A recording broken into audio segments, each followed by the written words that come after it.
আসসালামু আলাইকুম। Hello everyone, কি অবস্থা সবার, কেমন আছো? আজকে চলে আসলাম আর একটা ব্লগ ভিডিও নিয়ে। এই ভিডিওটা আমার আরও অনেক আগে আপলোড করা উচিত ছিল, বাট আমার ভিডিও আপলোড করতে বিরক্ত লাগে। তো যেহেতু আমি তোমাদেরকে বলছিলাম যে আমি বিয়ের প্রত্যেকটা ব্লগ ভিডিও তোমাদের সাথে শেয়ার করব, এই জন্যই এতদিন পরে আবার ব্লগ ভিডিওটা শেয়ার করলাম তোমাদের সাথে। বিয়ে তো চলে গেছে, প্রায় 10-15 দিন হয়ে গেছে। এখন আমি যে ব্লগ ভিডিও করতেছি, ভয়েস দিচ্ছি আর কি।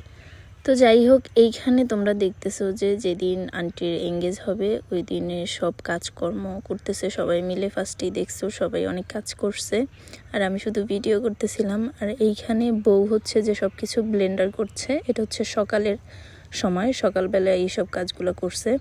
আর এইখানে ডেকোরেটর যারা আছে সবাই চলে আসছে সকাল সকাল, আইসা রান্না বসায় দিছে, সবাই রান্না করতেছিল। এই রান্নার আয়োজনটা আমার নানু বাসার পিছনে হয়েছে। এই দেখো কি বড় বড় পাতিল, আর এগুলো সব মাংস। আর ওই যে আমার আম্মু একটু দেখে গেছে, সো আমি একটু কাছ থেকে গিয়ে ভিডিও করলাম। দেখো কি বড় বড় চিংড়ি মাছ, মনে মনে ভাবতেছি এর থেকে একটা চিংড়ি মাছকে আমি পাবো। যাই হোক, তারপরে চলে আসলাম ঘরের মধ্যে। ওগুলা কিন্তু পিঠার যে কাই আছে না, ওগুলা, ঠিক আছে। তো যাই হোক, আমি ডেকোরেটরের কাছে গিয়ে দেখি যে ওরা কিভাবে রান্না করে। দেখলাম যে সব কিছু একসাথে দিয়ে তারপর রান্না করে। এই কি বৃষ্টি দেখাচ্ছে। যাই হোক, তারপর আমি সেখান থেকে চলে এসে গোসল করে রেডি হলাম। রেডি এখনো হইনি, এখন হব বউর সাথে রেডি। আর বউকে বাসাতেই রেডি করতেছে, পার্লার থেকে লোক বাসায় আসছে। এটা বউর শাড়ি। আর এখানে পাশেই বউ রেডি হচ্ছে, ওই আমার ভেন্দা বোন। আর এখন আমি রেডি হচ্ছি। দেখো, আমি আইব্রোটা এরকমভাবে টানতেছি, মনে হয় যে কি বলবো। যাই হোক, তো তারপরে আমার আইব্রো সেট করা শেষ হয়ে গেছে। এখন আমি মেকআপটা করব। আর আমি যেই মেকআপ করছি ওই দিন কেউ কোনো মেকআপ করে নাই, আমি মেকআপ করছি। মনে হইতেছিল যে বিয়ে আমার আন্টির না, আমার। তো যাই হোক, আমি মেকআপ করছি। আর সব বোর্ড থেকে আমি একটু হাওলাত নিছি, যে বোর্ডে সাজাইতেছে ওর পাশাপাশি আমিও সাজতেছি, কারণ আমার সেরকম কোনো প্রোডাক্ট নিয়ে যাইনি আমি। তো কি দিব ভাবতেছিলাম, ভাবার পরে বউরে সাজাতে ব্যস্ত, এই জন্য আমি হাত দিয়েই যে হাইলাইটার দিতেছি। ইগনোর। সো যাই হোক, হাইলাইটার দেওয়ার পরে দেখো আমার গালটা কি সুন্দর চকচক চকচক চকচক চকচক করছে। আর আমি গোল গোল করে হাইলাইটার দিয়ে এই যে সেজে পেলাম। এটা আমার ফাইনাল লুক। ভূতের মতো দেখাচ্ছে, আই নো, আমাকে ভূতের মতো লাগছে। তোমরা কেউ কোনো বাজে কমেন্ট করো না প্লিজ। আমাকে ভূতের মতো লাগছে এটা আমি জানি। আর শীতে তো আমি পুরো ব্যাগে হয়ে গেছি, কারণ গোসলের পরে এসে সাজছি, তো এই জন্য প্রচণ্ড শীত ছিল। আর এই যে এখানে বউকে সাজানো হচ্ছে। আর এই বাচ্চাটা দেখো বেরাস নিয়ে কী করছে।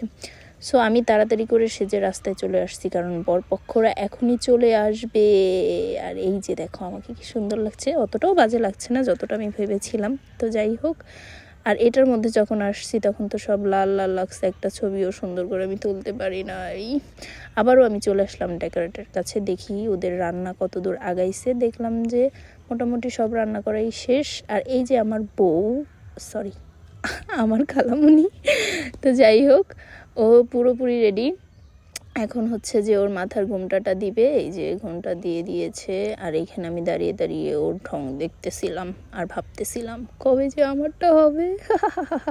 তো যাই হোক, আমার খালামণি পুরোপুরি রেডি। আর এইখানে ওরে রেডি করার জন্য 3-4 জন দাঁড়ায় আছে। আর এই যে খালামণি এখন ছবি তুলতেছে, আমি ওর অনেকগুলো ছবি তুলে দিলাম। আর এইটায় হাঁটতেছে, ওর কলার ধরে দেখো গাইস, কেকের কলার ধরে হাঁটতেছে। তো যাই হোক, এখন যে আমি দেখো তোমাদেরকে দেখাচ্ছি, মেহমানরা সবাই বসে গেছে খাওয়ার জন্য। তাদেরকে ফার্স্টে আসছে আর একটু নাস্তা করাইছে, তারপরে যে তাদেরকে খাবার দিছে। তো এটা পুরো মেহমানের গোষ্ঠী আর কি। তো যাই হোক, এখানে আমি একটা স্ন্যাপ নিছি, আজকে বিতির বিয়া। আর এই মুরুক্ষদের সাথে এইখানে একটা ট্রেন্ডিং ভিডিও করতে চাইছিলাম, বাট এদিকে যা আছে সবই তো মুরুক্ষ, কেউ কিছু বুঝতেছে না, উল্টা ফুল্টা আঙ্গুল ধরে বসে রয়েছে। আর দেখো আমি কি করতেছিলাম, এখানে সব থেকে কালো মনে হয় আমি এত কালো, আল্লাহ, আমার বোন কীভাবে তাকিয়ে ছিল। তো যাই হোক, ওদের রান্না প্রায় শেষ। আর এইখানে এই ডেকোরেটরটা টিকটক করতেছিল, যেটা তোমরা দেখছো হয়তো বা, আমি আবার মনে করে দিছি। আর আমার বিথি আন্টি এইখানে লজ্জা পায়ে বসে আছে। আর এই জিনিসটা আমি তোমাদেরকে বলতেছি কেন আমি দৌড়াইতেছি। আমি একা না, আমার পিছনে সবাই দৌড়াইতেছে। কেন দৌড়াইতেছে সেটা বলতেছি। একজন বিশেষ গেস্ট আসবে, যার কারণে আমরা দৌড়ে তাকে রিসিভ করতে যাচ্ছি।